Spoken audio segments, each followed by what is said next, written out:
Olá, estamos começando agora mais um programa Personalidade, aqui pela TV Assembleia. Nossa personalidade de hoje vem do mundo das ciências jurídicas, da filosofia jurídica e vem do mundo do magistério também. É um professor, como ele mesmo gosta de se autodenominar. Eu estou falando aqui do doutor, juiz, professor Rosmar Rodrigues. Professor, para a gente é uma grande satisfação nós estarmos batendo esse papo com o senhor, não é? Porque o senhor representa hoje em Alagoas uma das pessoas que mais desenvolvem pensamento, não é? Acerca da jurisprudência, acerca do direito penal processual, da filosofia do direito, faz cursos sobre isso, não é? E, além disso, o senhor tem posições enquanto cidadão, enquanto juiz, não é? De inserção no seu país, não é? É daqueles que não nega fogo, que na hora H diz o que acha necessário dizer, não é? E é sobre essas questões todas que nós vamos conversar aqui no nosso Personalidade, né? Normalmente nós começamos com uma panorâmica da vida do nosso entrevistado, para que o alagoano conheça um pouco mais das nossas personalidades, dessas pessoas que fazem acontecer em Alagoas. Então, a partir daí, a pergunta, né, aquela que eu faço sempre, sobre se é de Alagoas, né, e que fale um pouco das raízes, mãe, pai, e aí a gente vai conversando um pouco sobre esses primeiros momentos que são muito importantes na vida e que são pautadores do caráter do homem. Eu acredito, principalmente eu acredito nisso aí, toda a carga que você tem até os 20, 25 anos, você carregará vida fora. Pode mudar pouca coisa, né, por causa do conhecimento, mas vai carregar isso vida fora. Então, começar por aí. Como é que é? O senhor é alagoano? Fale um pouco das suas raízes. É um prazer estar aqui com você, Paulo. Eu, na verdade, tenho que prestar todas as minhas homenagens ao seu trabalho e à sua história honrada. Paulo Poeta é uma pessoa conhecida e que tem um contributo de muitos anos aqui ao nosso estado. E com essa distinção, que eu queria que ficasse bem registrada, eu queria saudar todos que vão nos assistir nesse programa, Personalidade, já também algo que é muito importante junto à TV Assembleia. Então, eu queria agradecer, Paulo Poeta, por ter sido lembrado pelo amigo e por poder falar algumas palavras aqui sobre esses assuntos, na verdade, trocar algumas ideias. E sou alagoano, nasci em Maceió, tenho minha família e tenho uma história toda no estado de Alagoas, até o momento em que eu resolvi prestar concursos públicos e precisei me ausentar temporariamente. Então, tenho minhas raízes no estado de Alagoas e também em outros estados. Ao todo foram 15 municípios. Então, o meu centro de vida é no estado de Alagoas, onde eu nasci, mas ao mesmo tempo hoje eu tenho amigos em outros lugares, né? E aqui estudei no Colégio Marista, tenho uma formação que foi uma formação religiosa, em razão tanto da estrutura familiar quanto do Colégio Marista, que tinha uma tradição católica, tem uma tradição católica, e em seguida segui algumas carreiras. Então, fiz primeiro, curiosamente, apesar de ter feito engenharia civil, eu segui o curso de formação de oficiais. Primeiro na Polícia Militar de Alagoas, fazendo o curso em Minas Gerais, e em seguida me transferindo para o Corpo de Bombeiros, em seguida até o posto de capitão, quando fiz o curso de Direito. E daí migrei para os cargos de defensor público, primeiro da União, em seguida promotor de justiça no Rio Grande do Norte e, por último, juiz federal. Aí também leciono, eu acho que é muito fértil o exercício da atividade forense no dia a dia, seja como advogado, promotor, juiz, e também como professor, como docente, que a gente tenta fazer algo quase que insuperável, Paulo, que é aproximar a teoria da prática, tão difícil, né? E essa construção de pontes, eu acho que é um dos grandes desafios de relacionar a prática, que é tão diferente do que nós estudamos nos livros, e tentar fechar esse quebra-cabeça, né? Pois é isso, doutor, mas eu quero, assim, esmiuçar um pouco mais essas raízes. Até porque eu tenho encomendas aqui que, se eu não falar, eu vou ser duramente repreendido. O senhor é filho de uma grande poetisa, uma grande médica, né, uma pessoa de uma cultura privilegiada, poeta das melhores, não é? Membro da Academia Alagoana de Letras, membro do Instituto Histórico e Geográfico, a doutora Rosiane, e psiquiatra das boas. A minha psiquiatra, por falar nisso, né? Porque de poeta e louco, cada um temos um pouco, então de vez em quando eu estou me consultando lá, no trabalho mesmo, que eu trabalho com ela, mas sento lá e bato um papo com ela, que eu saio, eu digo, olha, eu não estou pagando nada por essas sessões, mas elas são muito boas, ela sempre me orienta da melhor maneira possível. E eu sei também que seu pai era militar, então talvez você herde daí, talvez seria essa pergunta. Herdou dos dois alguma coisa, né? Essa disciplina militar, até chegar a fazer carreira militar, que é o que eu fico surpreso aqui. Tem duas pessoas que me surpreenderam, o senhor e o George Santoro, secretário da Fazenda, que também teve carreira militar, foi aviador. Então eu fiquei, e agora? Né? É uma diferença. Então também o Total, senhor né? agora me surpreende com essa primeira atividade, que é a atividade militar. Talvez pela a influência paterna. Então, me fale dessas duas pessoas na sua vida, o seu pai Vou e a falar. sua mãe, né? Eu devo muito aos dois, devo demais. Eu apreço pelos estudos, eu acho que foi graças a esse ambiente que, que me impulsionou, né, para a dedicação à leitura, o esforço, né, a disciplina. Eu devo muito aos dois. E isso é uma derivação, né, Paulo Poeta? A gente parece que é um reflexo dos pais, e especialmente quando há um elo, e eu realmente sempre fui muito ligado a eles. E, e na escolha da profissão, acho interessante falar essa história, gosto. Eu realmente eu digo que eu não tinha nada na cabeça quando minha mãe não gosta que eu diga, não, você sempre teve alguma coisa na cabeça, né? Mas com os meus 16, 17 anos, eu olhava assim, o que é que eu vou ser? Aí fiz um teste vocacional uma vez, disseram que eu tinha vocação para ser arquiteto. Aí depois eu fiz um outro teste, aí era para ser médico. Aí depois fiz outro, eu não me recordo qual foi, se foi inconclusivo, assim como se houvesse possibilidade de ser mais de uma coisa. No final das contas, eu estava extremamente indeciso quando estava terminando o meu segundo grau. E, e fui fazer vestibular para engenharia civil. Eu acho que influenciado por um tio meu, que é engenheiro, que é irmão da minha mãe.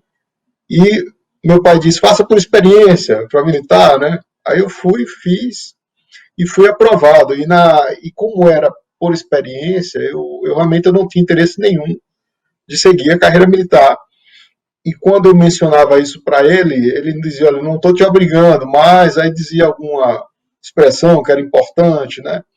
E eu acabei tendo que ir. Naquela Ele época, nunca. doutor, naquela época assegurava o salário, né? Eu acho que os pais.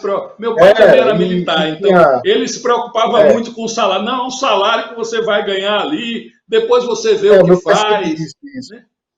Ele sempre disse: não troca o certo pelo duvidoso. Naquela época, eu lembro que a gente visitou vários amigos dele que tinham um histórico bem sucedido, com o intuito de demonstrar para mim que era acertado eu seguir primeiro a carreira militar.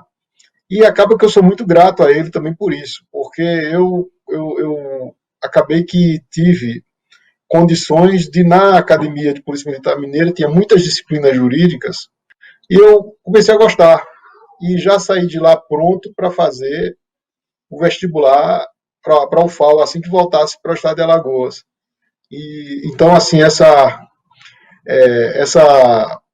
facultatividade obrigatória que eu fui direcionado, né, por ele não admitia que eu dissesse, olha, eu fui obrigado, jamais ele iria admitir que me obrigou. Não, você foi porque quis, mas se eu não fosse, eu iria suportar algumas consequências negativas. Deixei trancado o curso de engenharia e acabei que nunca cursei o curso de engenharia na UFAL e fiz a academia militar.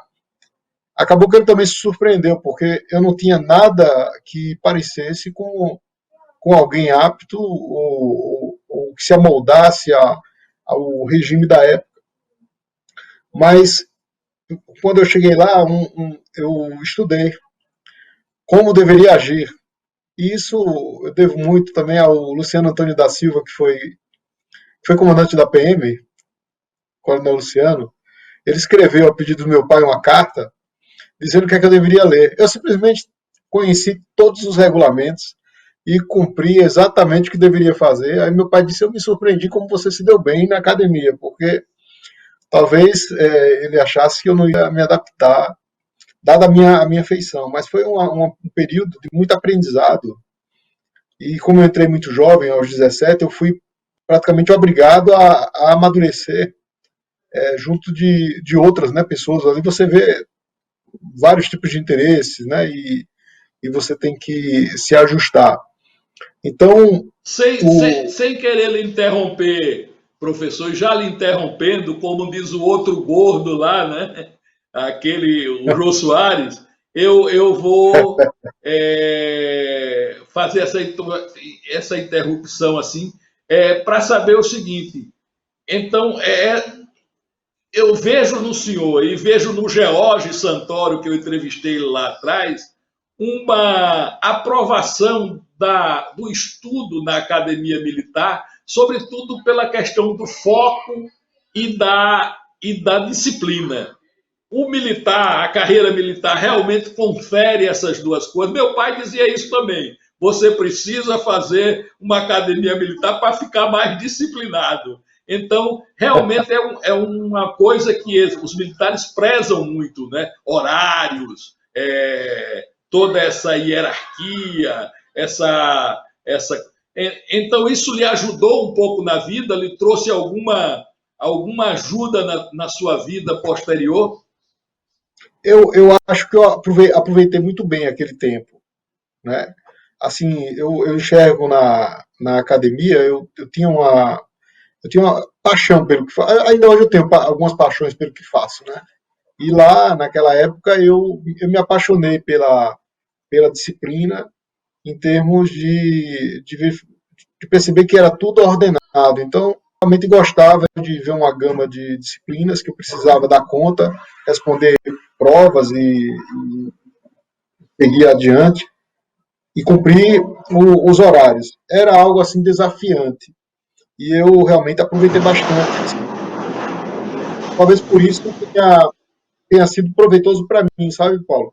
Agora, como todo local ele, ele, ele tem a potência para você desenvolver boas habilidades e também existem todas aquelas situações, aquelas variantes que podem conduzir você para um lado equivocado, isso eu também percebia lá. Então, é mais ou menos como um texto legal. A gente tem uma lei, tem a Constituição da República, temos um, um ordenamento jurídico que, se você encontrar ali elementos bons, nós temos muita coisa bacana para fazer pela transformação social. Mas a peça humana, se mudar, o resultado pode ser outro, sabe, Paulo? Então é essa a questão. Por isso que, ao mesmo tempo em que eu admirava muito a academia pela disciplina que era o que eles pregavam na disciplina respeitosa, não era para você desrespeitar o outro, né? Aí, eventualmente, vem um e desrespeita. Você, assim, no, na legislação, no aspecto disciplinar normativo que eu tinha estudado, a ideia era de você reciprocamente ser respeitoso, não ofender nem quem é superior, nem quem é subordinado, ou seja, um ambiente de respeito. Isso é o que tem no texto. E isso foi me dito, olha, não faça com os outros aquilo que você verificou que foi agradável para você, mais ou menos o princípio kantiano, né? Não, siga corretamente como se aquilo devesse ser universal. Isso você encontra nos regulamentos escritos. Na prática, nós sabemos que tem pessoas que desviam a conduta e isso é um problema que eu creio que o ambiente, mesmo o ambiente militar, ele precisa cuidar, porque não são poucos os casos de desvio de conduta e de problemas em relação ao respeito aos direitos humanos. Mas eu deixo bem claro que não era desrespeito aos direitos humanos que estavam escritos ali. Em resumo, eu aproveitei bem. Teve alguns colegas que não aproveitaram tão bem, sabe? É essa a questão. Eu realmente sou muito grato ao período que eu passei lá, respeito a instituição, assim, em termos de ser um ambiente capaz de produzir conhecimento, né? E eu acho que é justamente a gente que gosta das instituições públicas que critica, né, Paulo? A gente critica porque a gente quer bem, né? Porque Isso, quem, por claro, exemplo, tem claro. aquele aspecto protecionista de dizer que é perfeito e tal, e a gente percebendo que existem os desvios e nada se faz, esses realmente me parecem que não gostam da instituição verdadeiramente. É verdade. Professor, Né? agora, como diz o Matuto, né, o Matuto tem uma expressão que eu gosto muito. O povo simples, eles falam de uma forma tão direta, né, que a gente é capaz de compreender ao primeiro instante. Então, eles fazem assim: vamos falar em jangada, que é pau que boia, como diz a história. Então, vamos passar agora dessa fase para o direito em si, para essa atividade que o Pronto. senhor exerce hoje. E começar primeiro, né, para que eu possa aprender. Eu estou aqui numa sala de aula, estou achando agora que eu estou com certeza disso, e os nossos telespectadores também o estão nessa sala de aula aqui da TV Assembleia, para que a gente discuta um pouco o direito. E a minha primeira pergunta é, o que inspira o direito brasileiro, né? Porque a gente fala, o direito americano se inspirou de tal matriz filosófica, conceitual, o direito grego é de outra forma, o direito europeu da França se posta de outra forma, né? O direito brasileiro, ele qual a inspiração que ele tem? Porque, e aí vai uma outra pergunta da necessidade do direito e das leis, né? Porque é aquilo. Eu lendo Thomas Hobbes, relendo algumas coisas de menino, né? Uma frase me atentou bastante, que o homem, por natureza, é mau. Né? Quer dizer, o homem nasce, né, quando ele nasce, por instinto até de preservação, ele é capaz de estimular em si a maldade. Né? O direito é necessário para moldar esse homem, para fazer com que ele saiba que, se ele for mal, ele é penalizado. Não é? O direito funciona também para isso, não é? Paulo, a pergunta é instigante porque até hoje a gente não conseguiu impedir que alguém cometesse um crime, né? Aí aumentamos a pena, né? E ainda acontecem estupros, acontecem homicídios ou crimes graves. Então, essa função de inibir que a gente supõe de prevenir, ela está um tanto em crise. Assim, os fins da pena, o que, que a pena, para que serve a pena? Alguns dizem que a pena é realmente irracional. Ou seja, se a gente coloca racionalidade para frente no direito, então para construir o direito eu preciso de racionalidade, teria um ponto inicial, especialmente no direito punitivo, que seria irracional, simplesmente porque deve ser punido. Tipo, para quem peca, existe uma penitência. Você vai lá, se ajoelha, tantas. Por que é assim? Não, é assim ou para purificar os pecados, ou porque tem que ser assim em termos de castigo. Então, essa é uma discussão muito. É quase uma coisa judaico-cristã, né? É, De você ter a parecido. pena. Bem parecido. Então, o direito ele tem esse problema, essa inconsistência. E isso a gente fala nos sistemas, por exemplo, vinculados ao sistema europeu, como o nosso, que nasce da Constituição. A Constituição, o fundamento dela é simplesmente a Assembleia Constituinte, porque nós precisamos, não existe uma razão assim palpável que dê uma justificativa do nascimento da Constituição. Então, é o ponto inicial. Nós precisamos é, matar essa metafísica, né? Igual criança que pergunta por quê, chega um momento que você não sabe explicar, então porque é assim mesmo, não foi criado, né? Ou seja, mais ou menos como Deus. Deus é incriado. Então, o ordenamento jurídico também teria um ponto inicial que justifica a criação, mas que esse ponto inicial não tem justificativa. Esse, então, é o ponto de partida. É diferente de um sistema vinculado aos precedentes, que eles vão construindo caso a caso. No Brasil tem um problema, que a gente está misturando o sistema, que é um sistema continental, que nós chamamos, o sistema europeu, com os aspectos do precedente. Qual é o problema de você misturar dois sistemas? É que a gente fica com dificuldade de ter a configuração do nosso sistema. Nós temos, então, um sistema que não cumpre bem as finalidades. Mas qual que seria a finalidade do direito? Seria diminuir o número de crimes? Aí eu tenho partido de uma tese de que é simplesmente reagir, Paulo. Assim, a gente tem sistemas de reação. Por exemplo, o nosso organismo, via de regra, não evita uma doença. Você pode até estar prevenido, mas se ela acontece, a doença reage, o organismo reage para conter, né? Reage com a febre, reage com os remédios auxiliam nesse sentido.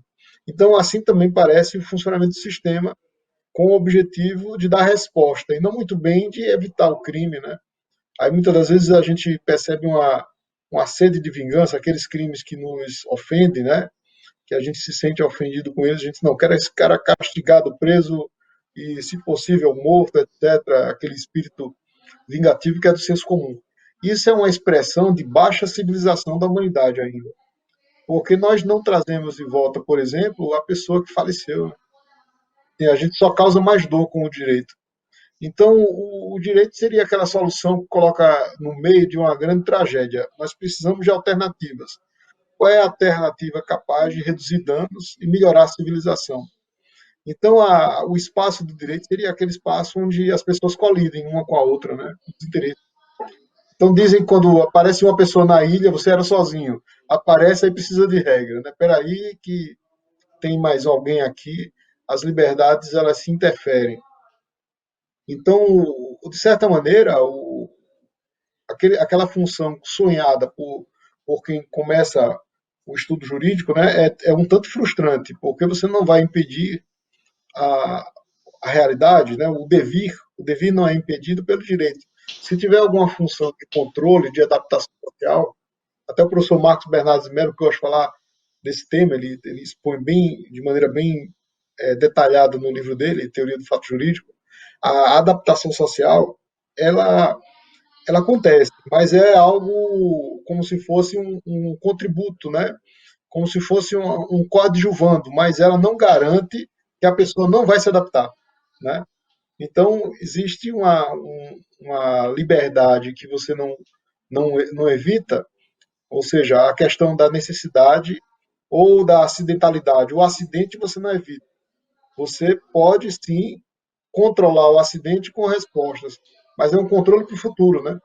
Então, o direito seria para conter expectativas futuras, em sentido de atribuir uma sanção, mas para evitar, a rádio parece que eles não se comunicam, né? Então, o plano da realidade, ele não tem a ver com o plano normativo sobre essa ótica, sabe?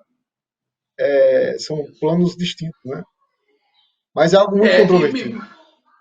me preocupa bastante um tema muito, a propósito do que o senhor falou aqui, eu vou levantar e pedir uma opinião, caso o senhor puder dar essa opinião, porque me preocupa muito essa discussão da menoridade para o crime, porque eu tenho a impressão, e isso é pessoal, como eu disse, não sou jurista, né, nem acompanho com acuidade toda essa discussão, mas como um ser humano que militou em partidos políticos de visão mais socialista, de uma visão do mundo diferente, eu tenho a impressão que se nós embarcarmos nessa onda, daqui a pouco a gente vai estar criminalizando meninos de 5 anos, que vai ser necessário você baixar a idade penal, baixar a idade penal, baixar a idade penal, e daqui a pouco você está criminalizando crianças mesmo, que não têm discernimento, né, do que estão fazendo, que Uma são estupidez, né? usadas frequentemente pelo tráfico, usadas frequentemente para cometer delitos, justamente por isso. Então, na minha visão, não seria uma boa opção isso, você está diminuindo. Isso não contribuiria com isso que você disse. A nossa grande frustração é que nós não acabamos o crime, né? Nós não conseguimos acabar o crime. Então, eu queria um pouco a Parece sua que opinião sobre isso. é um tema que eu gosto. Tenho alguns amigos que são bem estudiosos nesse tema, e eles escrevem dizendo o seguinte, que a prisão é uma fábrica de causar mais problemas. Então, a facção criminosa, sob esse aspecto, seria criada pelo Estado. No seguinte sentido, é um sindicato, sabe, mestre? Um sindicato. Quando a pessoa, por exemplo, está ofendida em seus direitos, ela se associa. Então, nós temos, por exemplo, ofensas em relações trabalhistas. Precisamos de um sindicato dos trabalhadores, da, como professores ou trabalhadores do setor metalúrgico. Mas por quê? Porque negam direitos, aí eles precisam se associar. Assim também na prisão, as pessoas que ingressariam na prisão, elas não teriam o objetivo de criar grupos ou facções criminosas, mas elas precisam se associar, sob essa ótica, com o objetivo de conter os abusos estatais, procedimentos de tortura ou falta falta de assistência à saúde, constrangimento de familiares que vão visitar, né, as buscas invasivas. Então, ali é um ambiente de causar dor, não só às pessoas que têm um crime, mas estima-se que a população carcerária já está bem mais de 10 milhões, se consideradas as pessoas que vão lá visitar os familiares afetados que não tem nada a ver com o delito e que sofrem para fazer uma vida, sabe? E de repente a gente vê uma proposta que quer ampliar o número de pessoas presas. É um tanto irracional, não? Eu creio que seja uma grande estupidez, porque nós combatemos as consequências e não as causas do problema, né? Então, o que é que se esperar de alguém, por exemplo, que não teve educação? Eu tive sorte de ter educação, boa educação, né? Precisei ir à escola, precisei ser cobrado, né? Precisa estudar, né? Não pode faltar respeite. Então, a gente teve todos os indicativos para hoje ser quem somos, mas uma boa parte das pessoas não tem a mesma sorte e, e são criados de qualquer maneira, né? E se tiver algum êxito, é algo inusitado. Geralmente tem todas as condições para não dar certo. E o Estado, ao invés de assumir, ele vai, não, vamos dar cadeia para essa pessoa. E lá ele se aperfeiçoa, né? Se aperfeiçoa as condições que foram dadas pelo próprio Estado, de acumular pessoas de maneira reunidas em ambientes insalubres, negativas de direitos, né? Então, existem muitas ofensas a direitos naquele ambiente que acaba ensejando o que a gente chama de organização criminosa. Aí a gente vai e resolve cercear a liberdade de adolescentes. Imagina só o desastre que pode ser. Já acontece o cerceio de liberdade no SEDUC. Aí querem aplicar um sistema penal a essas pessoas que estão em fase de formação ainda. A gente tem que pensar nas consequências. O que é que será do ser humano que sair dali depois? Né? Um dia vai sair. Ou das pessoas que são familiares e que vão se revoltar com aquela situação, que é uma situação tanto injusta. Então, o grande desafio hoje é pensar em uma nova sanção penal. Né? Na verdade, a prisão existe porque a gente não sabe o que fazer com uma pessoa que comete um crime grave. Né? O que fazer, por exemplo, com um serial killer, né? Então, matar não vamos, vamos deixar solto, de que maneira? Ou então em qual lugar? Tem pessoas que propõem a prisão sem grades, né? Tipo, sem celas, né? Mas são modelos que a gente precisa realmente debater sobre isso. Eu geralmente associo o direito a uma grande tragédia, né? E as soluções são sempre trágicas. Na mitologia são sempre trágicas as soluções. Se você for para um lado, é um grande problema que acontece. Para o outro, também uma grande tragédia. Qual a via alternativa de menor dano? Essa de criminalizar o adolescente, eu acho uma, um produto da irracionalidade, né? E uma demonstração de que a gente ainda tem muito a se fazer em termos de construir uma civilização. Né?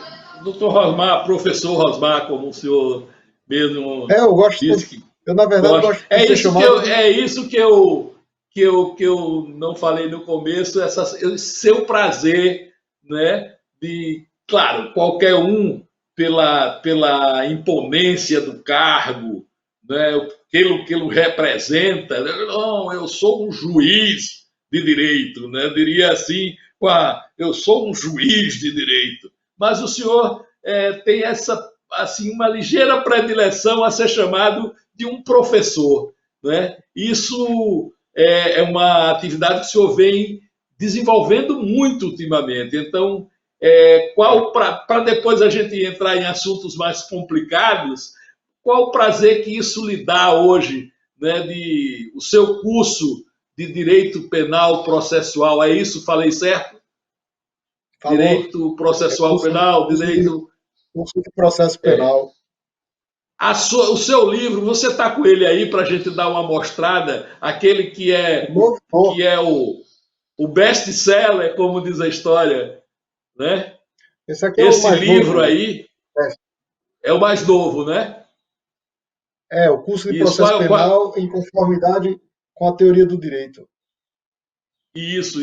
E isso tem conquistado o Brasil, essas suas opiniões, esses seus estudos. Então, parece a mim, assim fica a impressão de que o senhor está fazendo, digamos assim, uma flexão tática, já tão jovem, mas já pensando e talvez uma futura aposentadoria me jogue diretamente no estudo, no que eu gosto de fazer, na filosofia do direito, em pensar sobre isso, em dar contribuições ao Brasil e ao mundo sobre essas questões. Isso é uma coisa que lhe fascina?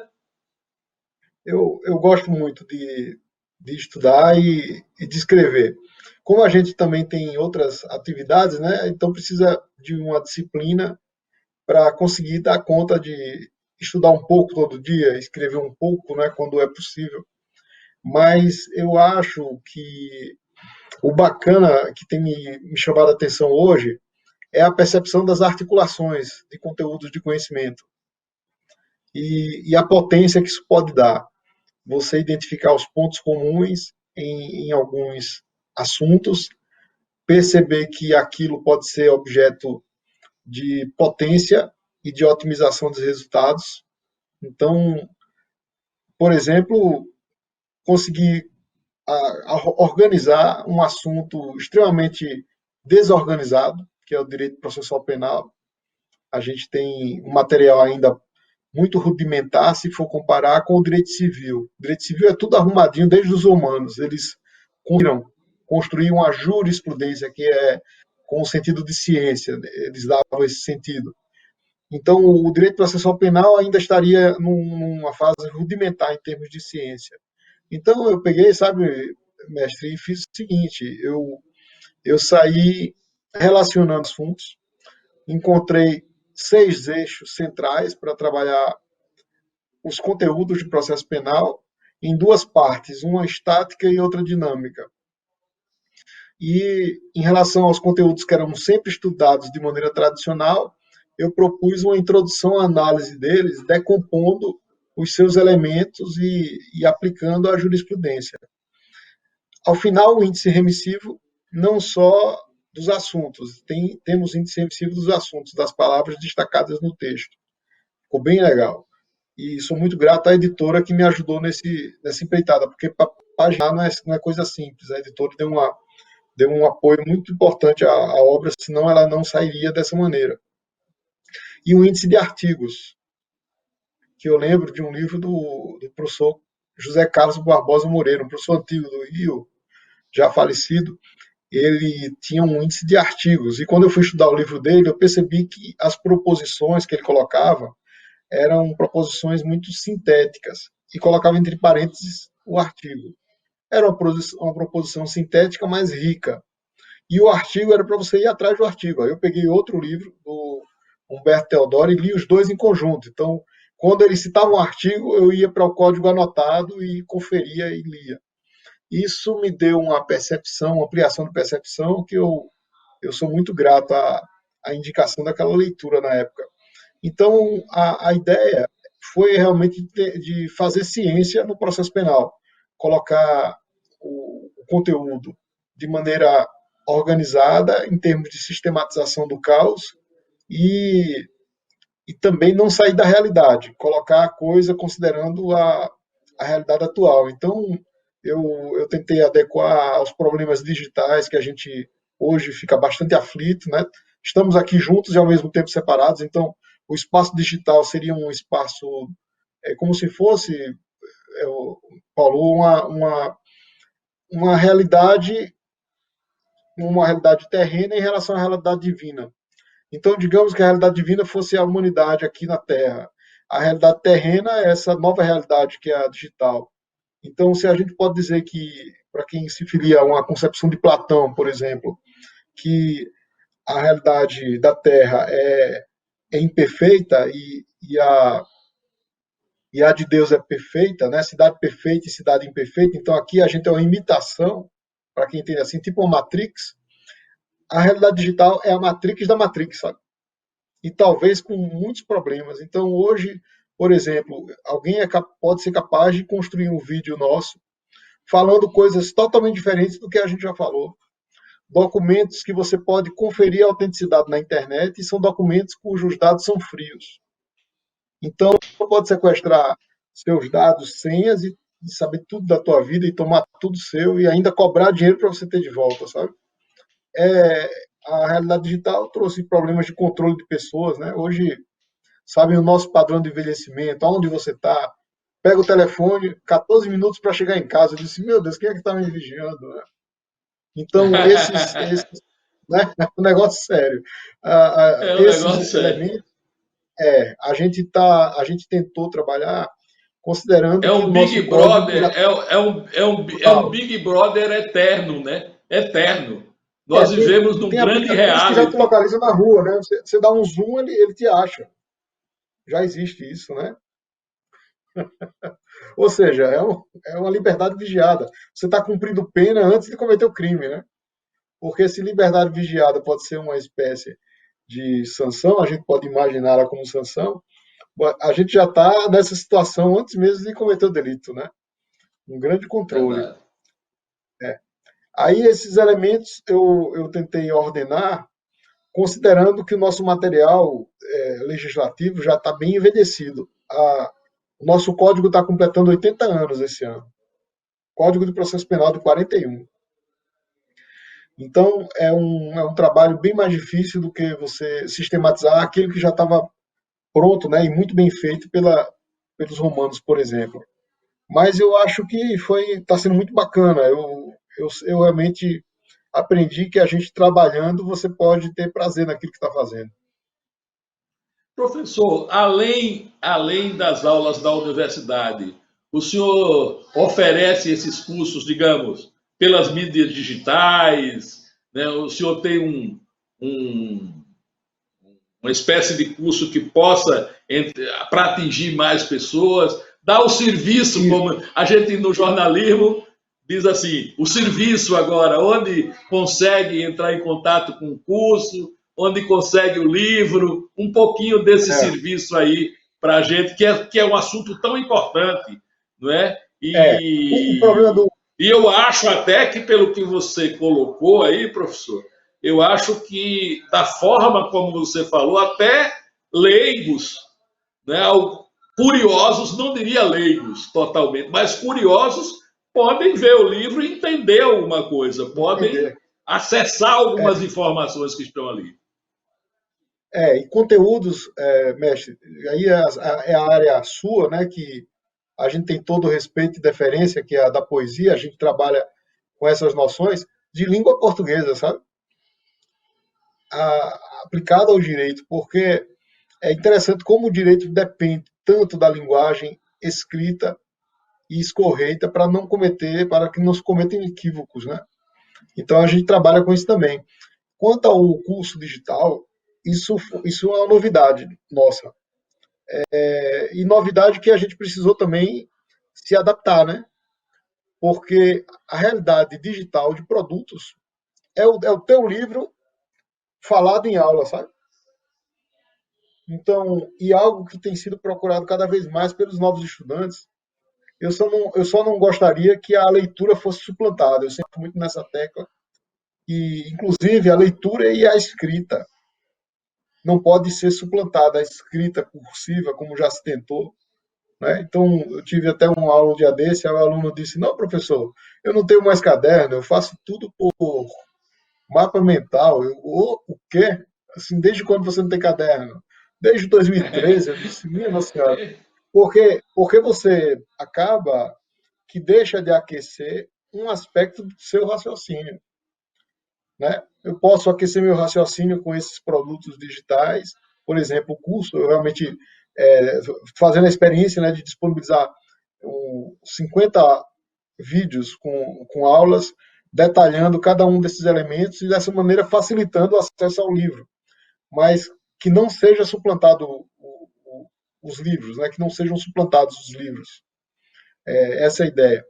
E assim também como a escrita, né, eu acho que será uma involução completa da nossa cultura, né, se de repente não precisar nem mais escrever, né, você vai e dita e o computador faz tudo, né? Então, por exemplo, a pessoa expõe num aplicativo os dados e ele dá como no liquidificador se faz uma vitamina. Eu acho que quem der valor a estudar os livros, especialmente os clássicos, os livros antigos, aqueles que têm as categorias mais requintadas de filosofia, de teoria, que conhecia a poesia, né? A poesia é a pimenta do planeta, né? Para dar uma A aquecida no seu. tragédia grega, né? A tragédia grega É, tão pródiga, né? Tão pródiga em detectar as vicissitudes dos seres humanos, né? De como eles se isso. movem, de como eles articulam, de como eles, por exemplo, você lê Tartufo do Molière, você vê que aquilo você se reconhece Tartufo em algum momento, né? Por exemplo, rezando sem ter fé, né? Você, como o Tartufo diria, né? Crendo sem crer, né? Essa coisa toda que cada um de nós, ao menos, ele diz assim, cada um de nós, ao menos um segundo, fomos como tartufos atrás dos bens do mundo, né? Pelo menos num segundo o Aham. Molière diz isso. Então é importante essa visão que o senhor traz aí e para a gente mergulhar, né, nessa compreensão mais profunda, não ficar no superficial, compreender melhor o mundo Eu que a acho, gente inclusive, São vive. Paulo, Sim, que quem tiver essa aptidão para conhecer mais, ele vai sobressair, sabe? Vai ter um sucesso maior. Eu acho que sim. Mas eu achei interessante na hora que você falou rezando sem crer, porque eu estava lendo a filosofia da época teológica, quando só era filosofia o que era religião. E que a repetição, ainda que você não entenda nada, mas está lá repetindo a oração, né? É a capacidade de você reconhecer a palavra onde você for, assim, para quem crê, né? E que passa isso. para uma. Então, aquela repetição é igual como a gente repete, papai, mamãe, e de repente você acaba É, um dia sabendo, papai é ele, mamãe é aquela. Aí é você como um repete mantra, palavras. né? É, canções que eu cantava quando menino e dançava, eu e meu irmão, eu não entendia muito nada da letra. Aí, quando eu ouço a letra hoje, eu digo, caramba, a canção falava aquilo, e eu não percebia, né? Então, a repetição da oração parece aquela repetição mecânica, mas é mecanicamente que a gente aprende a falar. E a vida também você se locomove de maneira um tanto mecânica, porque não lembra nada do que fez, se for fazer a retrospectiva do dia, né? Então, Eu é não bem sou interessante. católico. Eu não sou católico. Eu sou hoje um agnóstico. Já fui ateu, né, por Ah, estudar o marxismo, o sim, materialismo histórico e dialético, né, que a gente estuda. ah, A minha geração, que eu tenho 64 anos, foi muito para o marxismo. Então, mas hoje eu que sou um legal. agnóstico, né, Eu tenho aqui, e viu? percebo muito a importância da oração. Algumas coisas da oração de todas as religiões, elas me motivam muito. Por exemplo, quando a religião católica tem um momento lá que diz: O Senhor é meu pastor e nada me faltará. Olha que coisa bonita, nada me faltará. É, E ao fim do Pai Nosso, que eu acho muito bonito, nos livre do mal. Olha que coisa, é, isso repetido muito tempo, isso tem uma energia é. poderosa. Isso E, provoca é, uma e, cadeia é, energética poderosa. e uma boa parte delas, eu comecei a perceber isso lendo o livro, é uma síntese da história da antiga e da nova aliança. Eu quase que viro um padre, né? Porque, Também, né? Também. é, porque eu tava lendo isso até para me aprofundar para dar aula de filosofia, aí fico estudando, sempre todo semestre eu leio um pouco do livro, e tinha lido também um livro de filosofia de valores, que é um livro que os papas pesquisam, né? Como um dos pesquisadores é o Papa Bento, gosta desses extratos dos valores, né? Aí é bem interessante porque é como se a gente tivesse aquecendo o percurso do conhecimento dentro da nossa mente. Então, alguns vão associar, dependendo da religião que a pessoa seja afiliada, né, seja seguidora, ele vai associar aos mais elevados níveis da própria consciência. Né? Então, concepções que diziam que cada um tinha um Deus, né? Tinha umas coisas bem legais que foram sendo buriladas até chegar no catolicismo, hoje como configurado, né, com auxílio da filosofia. Mas, Mas o Marx eu professor, gosto muito, eu estudo Marx, eu gosto também. gosta, né? Não, não tem como não Mas estudar, porque são percursos inversos. Inclusive, porque parte das teorias econômicas, grande parte delas ainda podem ser consideradas hoje. Eu acho que é uma teoria que está em construção ainda. Porque as grandes teorias, professor, né, como o senhor sabe, elas demoraram séculos para se consolidar. E o marxismo ele é, tem pouco mais de 200 anos, nem 200 anos. Então é uma teoria nova que está aí, né? Eles não, o Marx não contava que a gente ia ter internet, por exemplo, que tinha que ter um mundo globalizado. Então acho que se fosse hoje, é, ele já escreveria algumas outras coisas. eu fiz um texto um tempo desse, mais curtinho, falando da mais-valia. mas falei da mais-valia plurima, tipo como se a gente fosse explorado pelos aplicativos. Os mecanismos digitais têm ocupado todo o nosso tempo e você não tem um correlato retorno em termos financeiros. E alguém está ganhando muito dinheiro com aquilo. Então eu escrevi, tá na internet, mais-valia plurima. Aí enviei para o Afrânio, Silva Jardim, o Afrânio lá do Rio de Janeiro. Aí ele gosta de estudar Marx, aí disse, olha, não se adequa muito bem não, porque tem outras questões aí. Mas eu gostei muito. Tipo que o conceito realmente, ele distorce a mais-valia que Marx falava. Mas é uma construção incrível que ele fez, porque ele tirou tudo que estava no nível da ciência e jogou para a realidade. Isso causou um furor, né? Claro, claro, Porque claro. enquanto uma tinha É, um perfil mais conservativo para você manter as pessoas no mesmo extrato social, o Marx acabou que questionou de maneira radical esses elementos. é verdade, é É, verdade. E as várias atividades humanas a partir dessas concepções dele, né? Foi enquadrando é, aí um monte de coisa. Mas nós é. estamos a 10 minutos do término do nosso programa e eu queria ainda lhe explorar um pouco mais e algumas coisas muito atuais, né, que o senhor tem tido algumas posições muito fortes. No Brasil, ultimamente, né, eu falo desde a nova República, os brasileiros e o movimento político brasileiro usou muito a figura do impeachment como sendo uma manifestação política. Quer dizer, não chega-se ao final de governo. A gente já teve 3 impeachments que não completaram os seus. Essas pessoas não completaram os seus mandatos.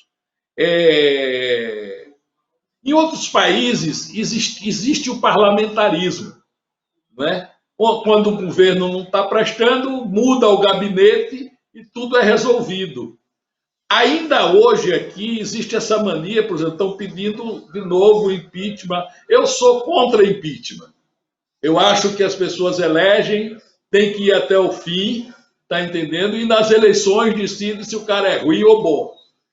O impeachment como um instrumento político, como ele está sendo usado pelo parlamento, quando não gosta do cabo, vai lá, aperta e vamos tirar. Não gosta do outro, aperta e vamos. Eu não estou questionando aqui os motivos, né? Os motivos pelos quais as pessoas são apertadas. Eu não quero entrar nessa discussão. Mas é o impeachment como um instrumento político para tirar alguma pessoa. Eu acho que isso está prejudicando o Brasil. É uma opinião minha, eu queria ouvir a sua. eu concordo. Eu sempre achei que o procedimento ele acaba sendo influído pelos interesses, né? Então, um dos livros assim que eu vi falando sobre a questão do poder e da colocação da própria nossa tradição de eleições de presidente, sempre ele contou muito com o empresariado para dar um apoio. E geralmente é quando você perde o apoio de determinadas categorias, determinadas classes, é que o impeachment ele tem espaço. Então acaba que é quando há a ofensa a algum interesse específico que ele tem fruto, né, que ele consegue ir adiante, e geralmente movido por um determinado setor. É por isso que é importante estudar a história, né? Assim, porque quando a gente esquece dos elementos históricos, você não consegue perceber as coincidências. Olha aqui as coincidências de novo e as relações, né? As articulações, porque se a gente encontrar alguma coisa comum nos impeachments, a gente pode procurar saber o seguinte: qual foi o interesse econômico que moveu cada um desses impeachments? Qual foi a categoria que liderou? E se essa categoria que liderou foi a mesma, né? Se a gente encontrar coincidência nesses pontos, é porque realmente o instituto ele pode estar tendo uma aplicação desvirtuada. A finalidade dele seria para um controle extremo, né? Assim, o próprio direito sancionatório a gente coloca assim como última ratio, né? Em último lugar, né? Então, se nós banalizarmos para aplicar, por exemplo, uma sanção máxima em casos mais simples, a gente fica sem parâmetro, sabe?